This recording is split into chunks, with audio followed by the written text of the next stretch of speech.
भानु और विक्रम दोनों अनाथ थे। वो दोनों एक ही अनाथ आश्रम से निकले थे। अब विक्रम एक कंपनी का मैनेजर था और भानु उसी कंपनी में ट्रक चलाया करता था। लेकिन अब भी दोनों एक साथ एक ही घर में रहते थे। भानु बहुत ही संवेदनशील था। उससे किसी की भूख प्यास नहीं देखी जाती थी। भैया कुछ खाने को हो तो दो ना। तुरंत भानु ने अपने बैग में हाथ डाला और अपना टिफिन उस गरीब लड़की को दे दिया।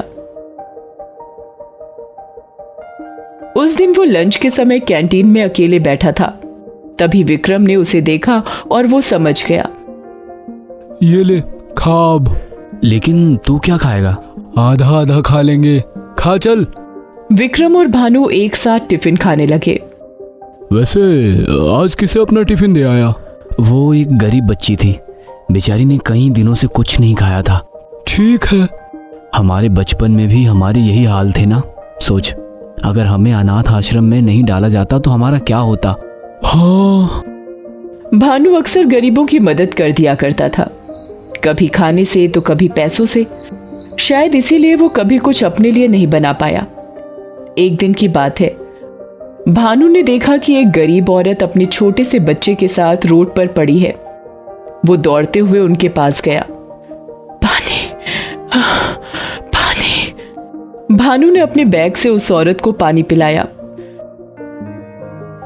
कई दिनों से कुछ खाना नहीं खाया और मेरा बेटा भी भूखा है।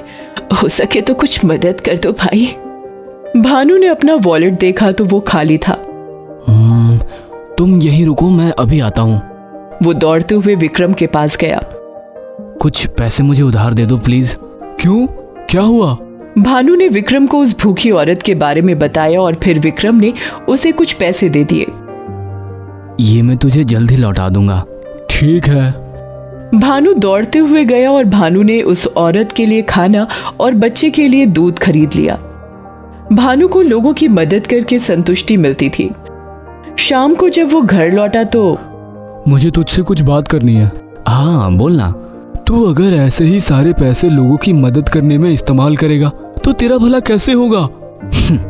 मुझे क्या चाहिए? खाने के लिए खाना है, सर पे छत है, इतना काफी है मेरे लिए।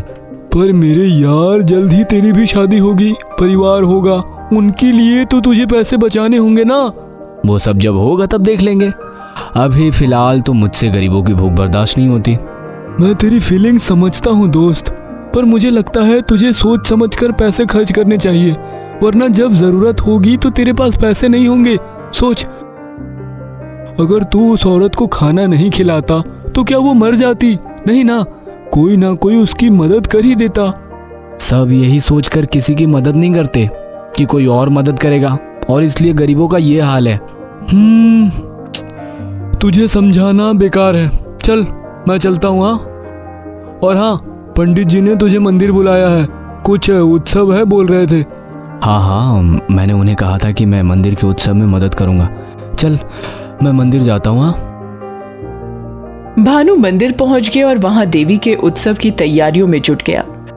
वो फूलों की मालाएं बनाने लगा। शाम से रात हो गई, बाकी सब लोग चले गए। अब भानु अकेला मंदिर में था। वो देवी माँ से बातें करने लगा। हे माँ, तू तो जगत जननी है, तो क्यों तूने ऐसी दुनिया बनाई जहां कोई किसी की मदद नहीं करना चाहते, सब बस अपना ही भला करना चाहते हैं। विक्रम को भी लगता है कि मैं गलत हूं। अब तू ही सोच माँ, अगर मैं उस गरीब औरत की मदद ना करता और सोचता कि कोई और मदद करेगा और सभी ऐसा सोचते, तो कौन उस औरत की मदद करता? काश मेरे पास बहुत बहुत पैसे होते ताकि मैं हर एक की मदद कर सकूं। देवी माँ से बात करने के बाद भानु की कमर दुख रही थी।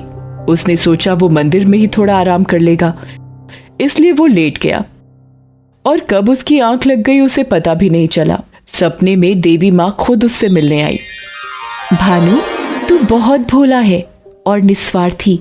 तू चाहता है ना तेरे पास बहुत पैसे हो जिससे तू सबकी मदद कर सके, तो ये ले, ये जादुई बैग है। जब भी तू इसमें हाथ डालेगा तुझे पैसे ही मिलेंगे, पर इन सारे पैसों को सिर्फ लोगों की भलाई के लिए ही इस्तेमाल करना। सदैव खुश रहो। देवी माँ के जाते ही भानु की नींद खुल गई और उसके सामने वही जादुई बैग था। उसने वो जादुई बैग खोलकर देखा तो उसमें पैसे ही पैसे थे। भानु खुश हो गया। उसको उसकी समस्या का समाधान मिल चुका था।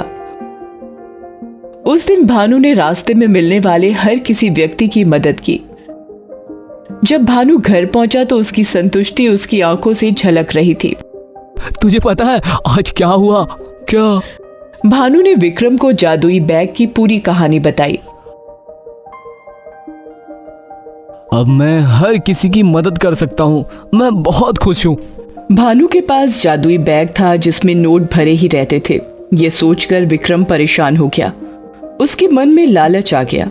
उसने सोचा कि वो भानु के जादुई बैग से पैसे चुरा लेगा, इसलिए वो रात होने का इंतजार करने लगा। रात होते ही विक्रम ने जैसे ही जादुई बैग में हाथ डाला तो उसके हाथों पर बिच्छू चढ़ गया। बचाओ बचाओ बचाओ। विक्रम की चीख से भानु की आंख खुली। भानु ने विक्रम के शरीर से बिच्छू झटके। ये इतने सारे बिच्छू कहाँ से आए? तेरे इस बैग से। क्या? कुछ भी बोल रहा है। झूठ लग रहा है तो खुद देख ले। भानु ने जैसे ही बैग खोला तो भीतर बस पैसे थे। देख, खुद अपनी आंखों से देख। नोटों को देखकर विक्रम समझ गया कि वो जादुई बैग कोई साधारण बैग नहीं है। भानु की नीयत अच्छी है, इसलिए उस बैग में उसे पैसे मिलते हैं। पर विक्रम के मन में लालच था तो उसे बिच्छू मिले। इसे ही कहते हैं, जैसी नीयत वैसी बरकत।